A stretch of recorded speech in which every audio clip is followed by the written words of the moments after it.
Homer Phone Reports, c'est la réparation de votre téléphone, le remplacement de vos batteries et l'achat de tous vos accessoires indispensables. 38 rue du Docteur Mougeot à Saint-Dizier.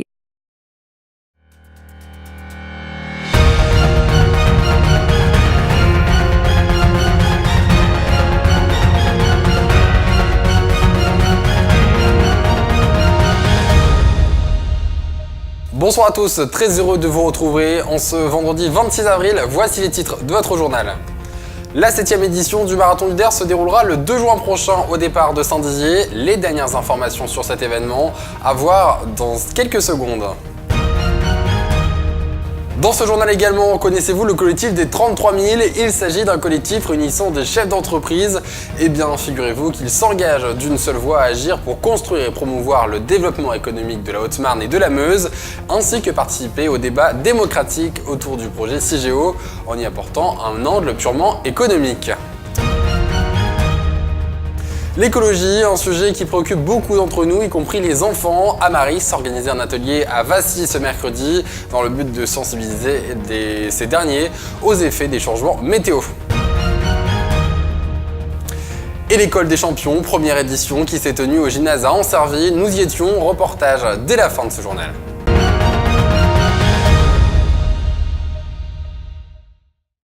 L'année dernière, il avait réuni plus de 1300 coureurs. La 7e édition du Marathon du Der se tiendra le dimanche 2 juin prochain au départ de Saint-Dizier. Un reportage réalisé ce matin avec Nicolas Fontaine. 42 km 195, c'est la distance du parcours des marathons comme celui que l'on connaît bien maintenant, le marathon du lac du Der, organisé par l'association Cap Der. Ce matin a justement lieu une conférence de presse au sein de l'hôtel de ville de Saint-Dizier au sujet de cette 7e édition qui se tiendra le 2 juin prochain au départ de Saint-Dizier et avec l'arrivée au port de Giffaumont. Un parcours inchangé cette année avec une refonte prévue pour l'année prochaine, comme le précise Daniel Conroy, organisateur de la course. Alors là, c'est une nouvelle cette année, mais c'est pas une nouvelle en soi, puisque c'est le même parcours, ça reste le même parcours, et ça restera le même parcours encore cette année, puisque c'est la dernière année, comme je le disais. Et dernière année du même parcours, pardon, j'explique, parce qu'il ne faut pas non plus se tromper. Et donc on démarre de Saint-Dizier, on arrive sur Giffaumont, des orchestres, de la musique et des coureurs qu'on attend. Le marathon du lac du Der est l'un des 70 marathons français et celui-ci n'a pas à rougir de son organisation car il a tous les ingrédients pour être référencé au niveau national en respectant tous les critères demandés. Mais l'association organisatrice veut encore en apporter plus au rouage en s'appuyant sur l'expérience de TV Sport Events, une agence spécialisée dans les événements sportifs. Ils ont l'habitude puisqu'ils sont organisateurs du marathon de Metz, donc ils viennent nous aider pour pouvoir faire augmenter le nombre de coureurs sur le marathon du lac du Der. En ciblant des grands partenaires, parce que c'est un partenaire aussi, c'est Jogging Magazine par exemple, qui cible exclusivement les coureurs et beaucoup de runners.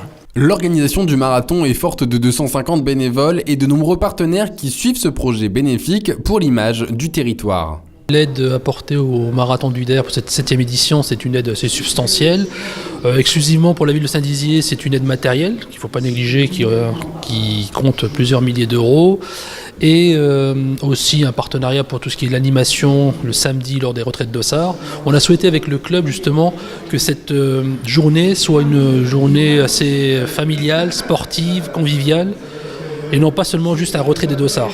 A noter que jusqu'au 5 mai, les coureurs peuvent bénéficier d'un tarif sans majoration dans les catégories solo, duo ou quatuor, dont 1 € par participant sera versé à Entraide, qui pilote une action nommée Une lame pour courir, offrant la possibilité aux enfants privés d'un membre inférieur de pouvoir courir librement.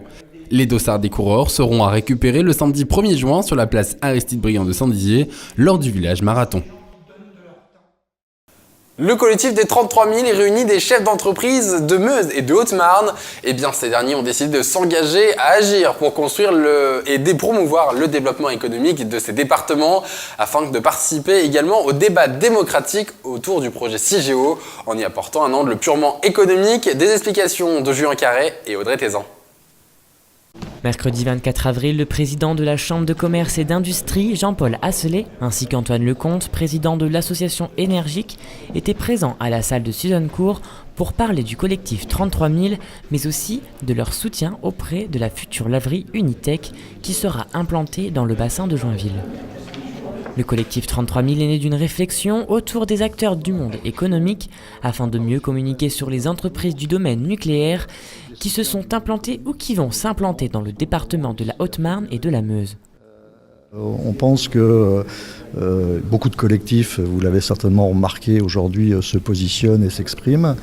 Le monde économique n'avait pas l'écho d'une seule voix aujourd'hui. Je pense que c'était l'opportunité de se rassembler, et Énergique et la Chambre de commerce et d'autres partenaires. Je ne les ai pas cités, mais bien évidemment, on a essayé de fédérer tout le monde économique, c'est-à-dire les syndicats patronaux, les MEDEF, ces PME des deux départements, les syndicats professionnels et notamment le syndicat du bâtiment qui est un syndicat assez fort et côté meusien et côté haut-marnais.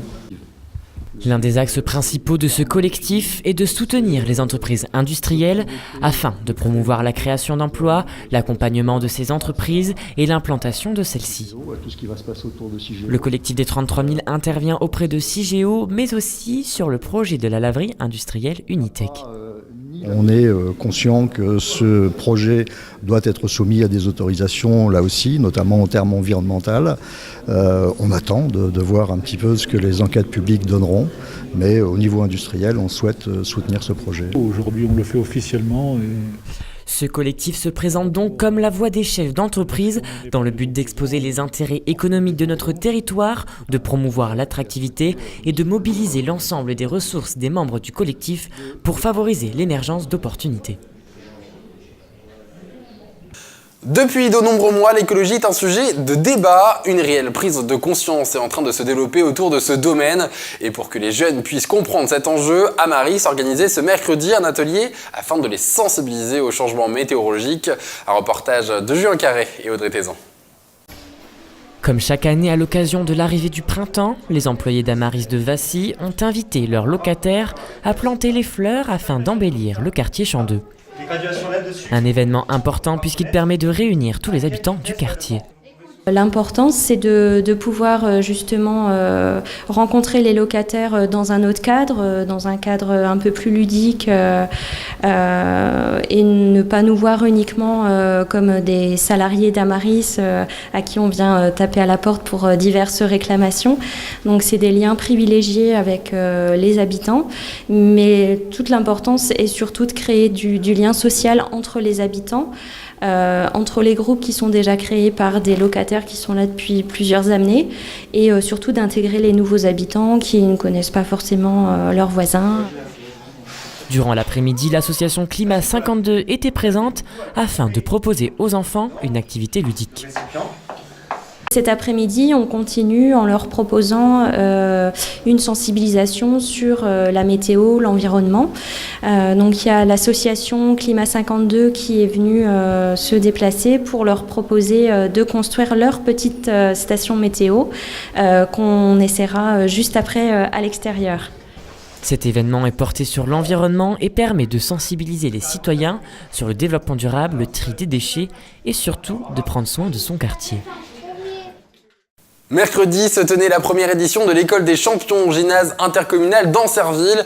Une centaine d'enfants âgés de 8 à 12 ans se sont essayés à différents sports et ils ont aussi pu rencontrer les pompiers, les gendarmes et encore la sécurité routière dans le cadre de la citoyenneté. Un reportage de Jérémy Vitry. Le respect, le courage, la solidarité, la maîtrise de soi ou encore la volonté, tels sont les thèmes abordés par l'école des champions. Une école un peu particulière car celle-ci s'organise autour de diverses thématiques et associations dans le but de forger les jeunes participants autour d'une cause noble. Et c'est à Ancerville que s'est tenue une étape du circuit 2019 de l'école des champions. L'école des champions est une manifestation pour des jeunes qui ont entre 8 et 12 ans. Et l'école des champions est en faveur des valeurs d'humanité, de fraternité et le goût de l'effort qu'on essaye de transmettre aux enfants dans un cadre ludique, donc avec un parcours multisport, des ateliers citoyens aussi, Et à travers ces ateliers, ils assimilent, ils apprennent des choses qu'on espère qu'ils vont mettre en pratique plus tard. Alors le concept, c'est qu'on fait une manifestation avec à peu près 100, 120, 140 enfants sur chaque site, dans une ville ou une communauté de communes. Et les enfants sont notés dans les ateliers. Et à la fin de la manifestation, dans chaque équipe, il y aura une fille et un garçon pour respecter la parité qui seront nommés finalistes et qui participeront à Nancy à la grande finale régionale. Lors de cet après-midi, presque une centaine de jeunes âgés de 8 à 12 ans ont participé à des ateliers avec la gendarmerie, les sapeurs-pompiers, la sécurité routière, mais aussi les associations de tennis, de boxe, de football ou encore de patrimoine d'Ancerville. Les pompiers sont présents aujourd'hui pour faire un atelier de courage. C'est pour familiariser les jeunes avec les affaires de pompiers, la cotte, le casque et les gants, pour ensuite espérer les retrouver en section JSP dans notre caserne. Ça leur plaît beaucoup, ils sont très souriants, très aimables et ils en ressortent ravis. On est ici donc, avec l'atelier CrossFit de Ancerville, Boxe Lucien, pour l'école des champions. Voilà, pour les enfants, donc pour l'esprit cohésion, voilà, pour faire découvrir le sport en équipe, en individuel et pour faire découvrir le CrossFit. C'est de nous faire connaître, donc pour les enfants, parce qu'on a un créneau enfant donc, dans notre box, ça s'appelle une box. On a un atelier enfant le samedi et un autre atelier enfant le mercredi. Donc c'est pour nous faire connaître et puis voilà, pour faire découvrir notre sport qui commence à être connu de plus en plus en France. Voilà. En fin de journée, 2 champions ont été nommés parmi tous ceux présents grâce à des notes de performance et de discipline reçues à chaque atelier. Ils représenteront la communauté de communes Porte de Meuse lors de la finale régionale en septembre prochain à Tomblaine, près de Nancy. C'est la fin de ce journal, tout de suite la météo. L'info revient dans un instant sur Puissance Télévision.